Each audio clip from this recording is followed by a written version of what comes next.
Good morning, Kalimera, as we say in Greece, Hare Krishna, Namaste, as they say in India.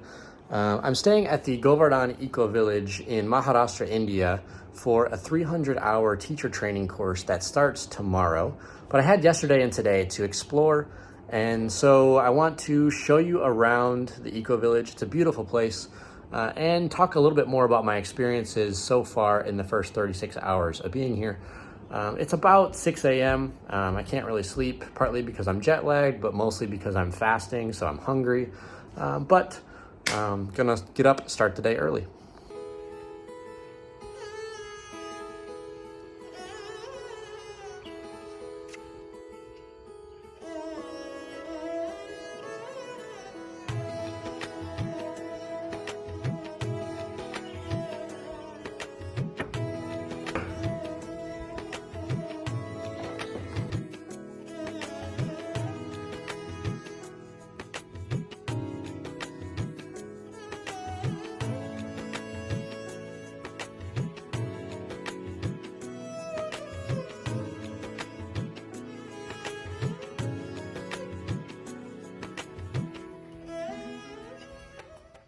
I just finished morning movement.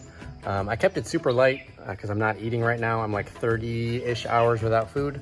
So I'm just listening to what my body asked for, and that was some pretty light movement. But it's super important to start the day with movement.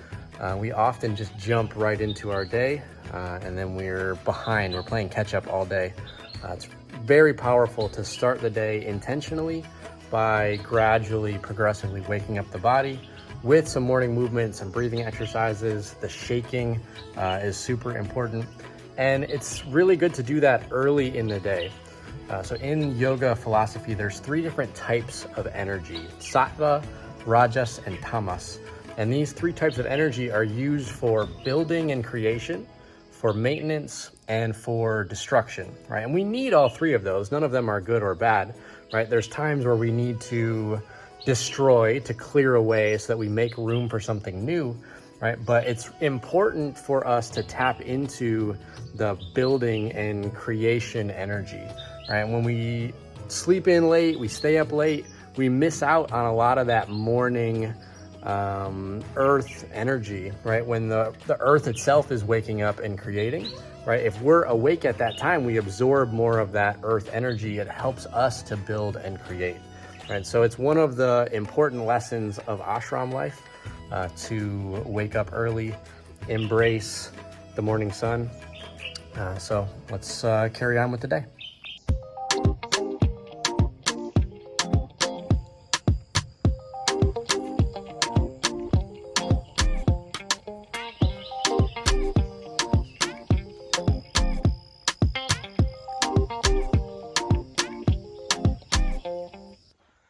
So I know that there's a scientific explanation for this right here.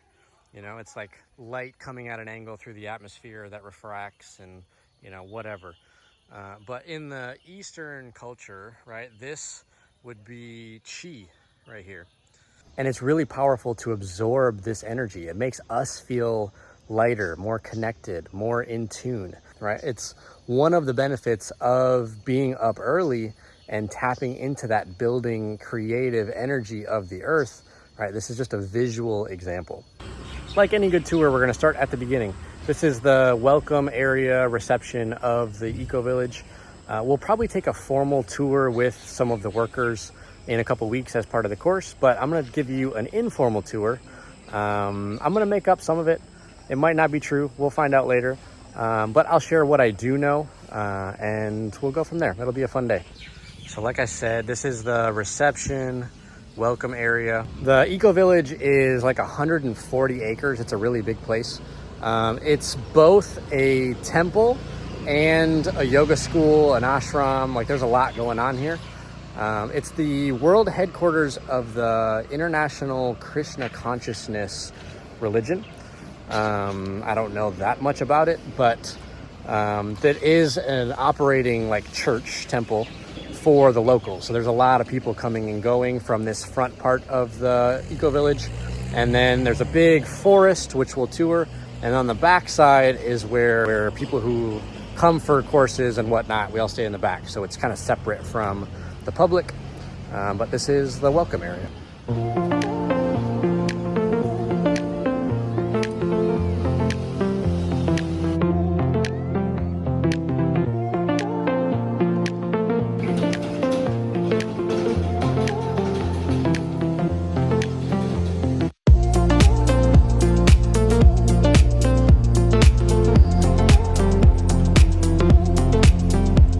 So this is the main temple and like monument to Krishna here. It's under construction. When I was here last year, it was this big, beautiful temple, but it was like a temporary structure. It was like wood and bamboo. So they're obviously renovating it, which means we can't go up there. But I'll try to cut in some video from last year when I was here. And then I'm gonna talk more about my experiences of that in the next video, which I'll kind of talk about my spiritual journey, my experiences with Christianity, and then this religious practice and the differences, but I'll save that for episode 3, so you have to come back for that. And then right across from the temple is one of the 2 cow stables on site, and a little puppy right here with the cows. Cows are very sacred in India, and I'll talk more about that when we get to the bigger cow stable in the back, but most days these cows are right up front and the kids are feeding them, so it's pretty cool to see. And then across from the stables and the temple is a cafe and gift shop. Last year, these were in the temple, but because it's under construction, I think they moved it over here to these buildings. There's 3 cafes on site. This one I've never been to. This is for the public. And then there's 2 in the back. There's only one that they recommend that we go to. It's the fully Ayurvedic Sattvic cafe. These 2 are more traditional. You can get like kind of anything off of a normal menu in India, but they're not particularly healthy in a yoga context, so they don't recommend that we come here. And then this is one of the 2 gift shops on site. This is the bigger one. The Ecovillage is pretty far from civilization. It's like 30 to 40 minutes drive to the nearest town, so they have quite a bit of stuff.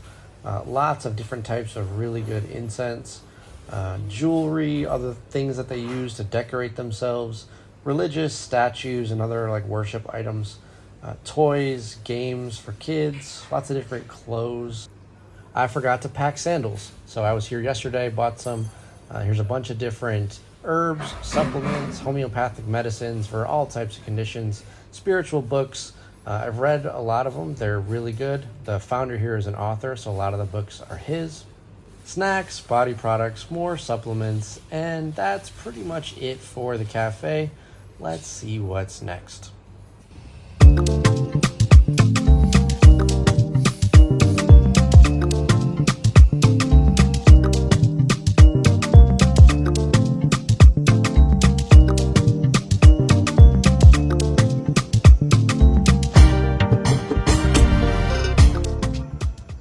So that was the temple to Radha. Again, I don't know that much about this, but my understanding is that Radha is like the divine feminine goddess. She's like the wife of Krishna. But one of the things I really like and appreciate about their worship is how they decorate the statues, and they bring fresh flowers every day. I'll talk more about that again in the next episode, but it's just very cool. It's so beautiful to see all of the different statues. So in this front half of the Ecovillage, I'm like a little bit of a celebrity. So when I'm walking around, people like kind of stop and stare. They want to take pictures, and it's because there's a lot of locals here, and they don't get a lot of white people in this area, frankly. And so I stand out. The same thing happened when I was at the airport the other day. I just kind of noticed that everyone was staring at me, and I'm like, what's going on? Do I have something on my face? Like, what is it? And it took me a minute to register that, oh, I'm like the only white person here. I stand out.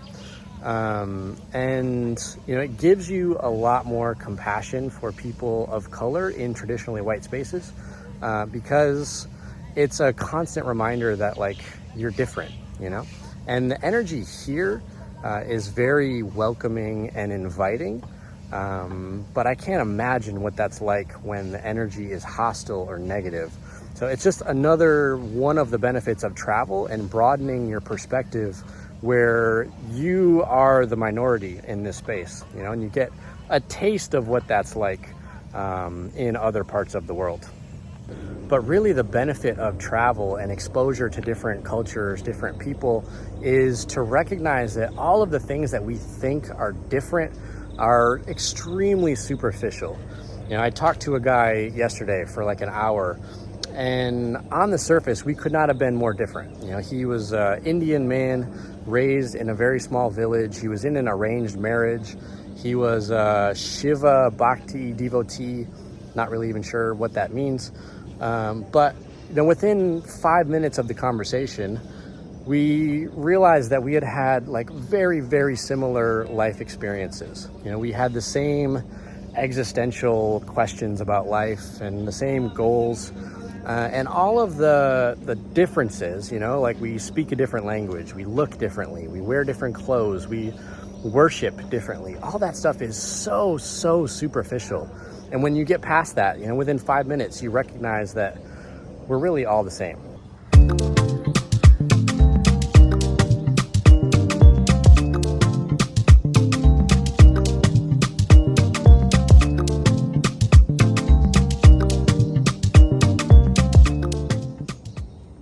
So this is the Vrindavan forest. It's kind of what separates the front half, the more local temple part of the village, from the back half, the ashram and the more residential area. It's this big, beautiful forest, and it's filled with all of these different statues and scenes depicting some of those religious narratives.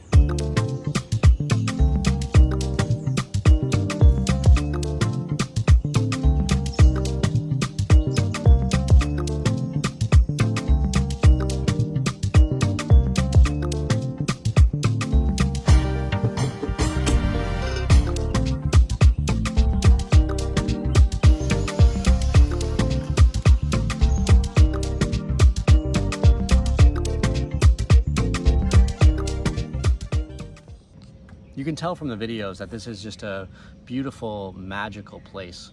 But I assure you, it's even better in person. There's just an energy here that's so healing and peaceful. I've only been here about 36 hours on this trip. I was just in Athens, Greece. And getting out of the city, I already feel like my breathing is easier. My sinuses are unclogging. My body is less tense. My mind is more balanced. My skin is softer.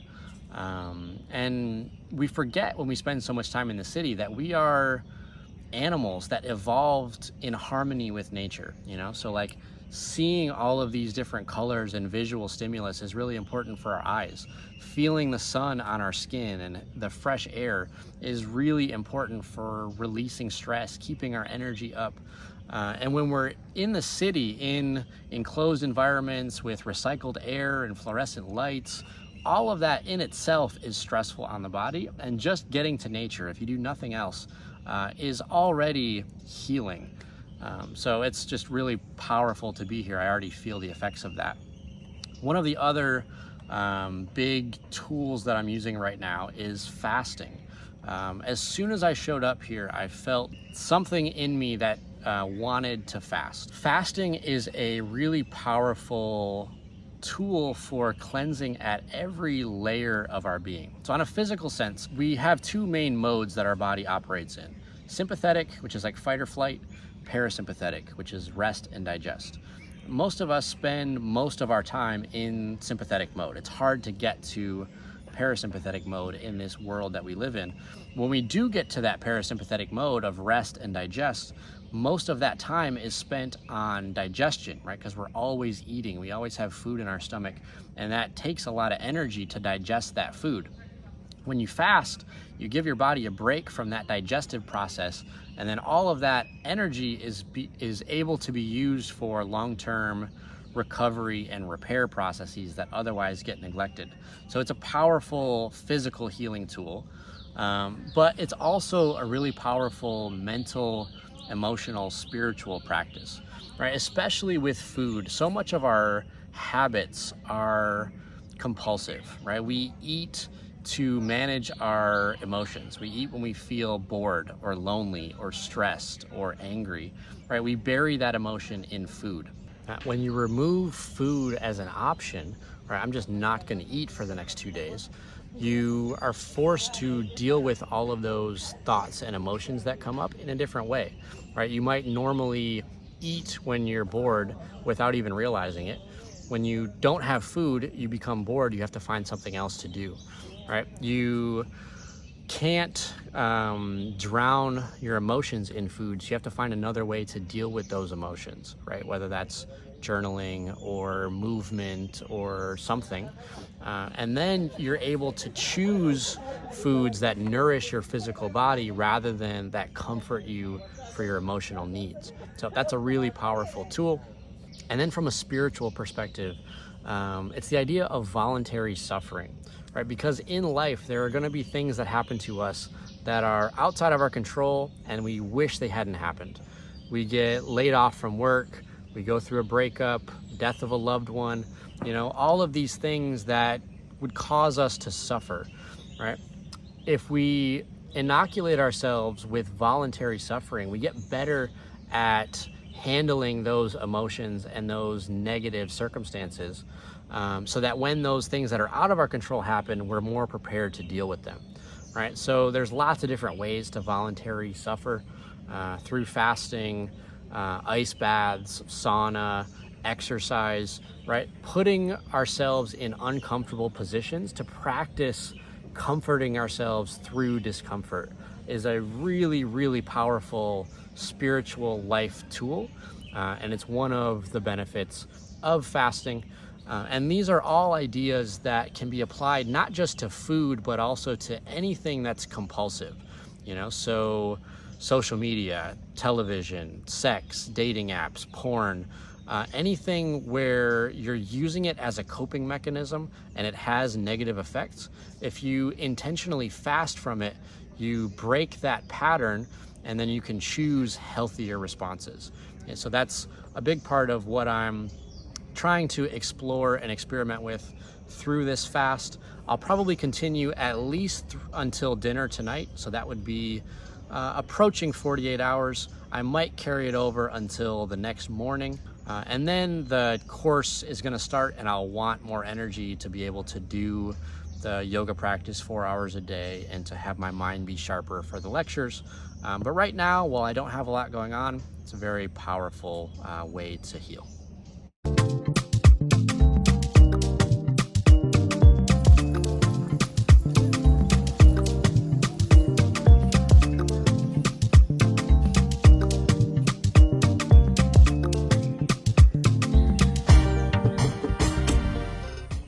So that was all the front half of the Ecovillage.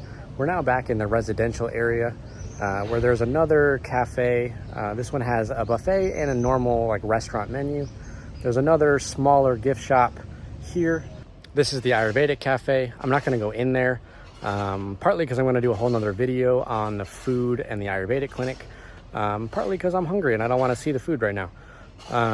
But this is the cafe that they recommend that we eat at throughout the course, because it's Ayurvedic, Sattvic, very simple. All the ingredients are grown on site, whereas the other ones are delicious, but not as healthy. These are some of the other cabins and residential options on site, and the sound healing temple on site. It's an amazing experience. I did it last year, it was super powerful.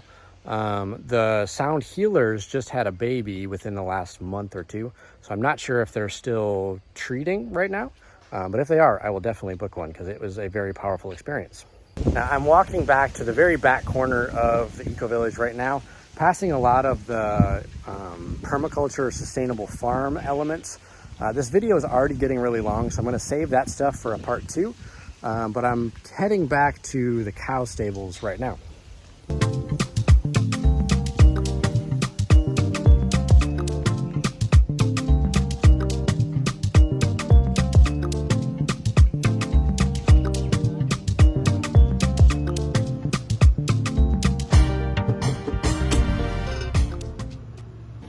So most of the cows are out in the fields right now. Their stables are pretty empty, but these cows live a very good life here. They are treated like deities.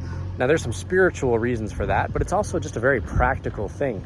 One cow can provide butter and milk and ghee that feeds and sustains a family, right? They also fertilize the soil and they make medicine from the cow dung and from the cow urine.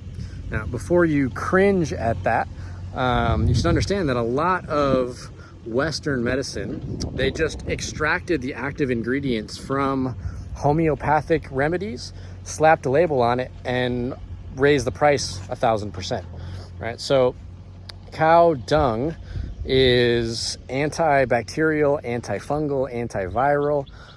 It's also like anti-EMF radiation. So they mix it into their paint and paint their walls with it. And the cow dung is also very clean burning fuel, right? So you can see pictures of me shoveling the cow dung. They call it dung to make it sound better. It's really cow shit. And then here's another picture of me slapping the cow shit on the walls to make cow patties. And here's another picture of me with cow shit on my face. You had to be there. You wouldn't understand. But suffice to say that these cows live a very good life, and they're a really big part of the experience here. And spending time with the cows is a required part of the yoga teacher training. So I'm getting some of my initial time in on day one. All right, fine. I'll tell you why I had cow shit on my face. So last year at the 200-hour teacher training, they had us working with the cows, making cow patties. Now, you take fresh cow shit, form it into balls, allow it to dry, and then it becomes a really clean burning fuel source. It's almost like charcoal, but it doesn't cause any pollution with the smoke, and it's free. So we were making cow patties, but they wouldn't give us any shovels. We had to do it with our bare hands. And you could see almost everyone in the class like physically, visibly recoil, right? They like created tension in their bodies. They were stressed, they were worried, it was disgusting, I can't do it, ugh, you know? And so I embraced the experience, went like head first, not literally, but like seized the moment, all right? We had a task to do. All of the negativity and the stress, none of that is useful for getting the job done. So we might as well embrace it and enjoy it. You know, there's a quote that happiness isn't getting what you want, it's wanting what you have, right? So when you have a task to do, you gotta try to make it enjoyable. Now, at the end of the hour of working with the cow shit, the teacher on Mole convinced people that the dung was also a really powerful skincare facial remedy. I don't really believe him, but I saw what he was doing, and by the end of the hour, all of the people who were like physically recoiling at the idea of even touching cow shit had completely let go of all of that stress, and every single person had rubbed it on their face and was laughing and joking, and it was fine. You know, we washed it off and it was all good. But that was healing in real time. You know, it was taking something that was causing a lot of suffering and making it a voluntary, happy thing, just like I talked about before. It was voluntary suffering that relieved the involuntary suffering that those people were experiencing. So yeah, now I have a picture with cow shit on my face on the internet. That concludes our tour of the Govardhan Ecovillage. Come back for part 2, where I talk more about the sustainability and permaculture aspects of this place. For example, these solar panels right here. I'll also take you through the Ayurveda clinic and the Ayurveda cafe, talk more about the diet, the holistic medicine. I will talk more about my experiences with Christianity, Buddhism, Taoism, and this yoga philosophy, where I'll introduce a lot more of the practical philosophical tools that you can use to better yourself. So like, share, subscribe, comment, do all the things. And then enjoy one last scene from this beautiful place. I'll see you in the next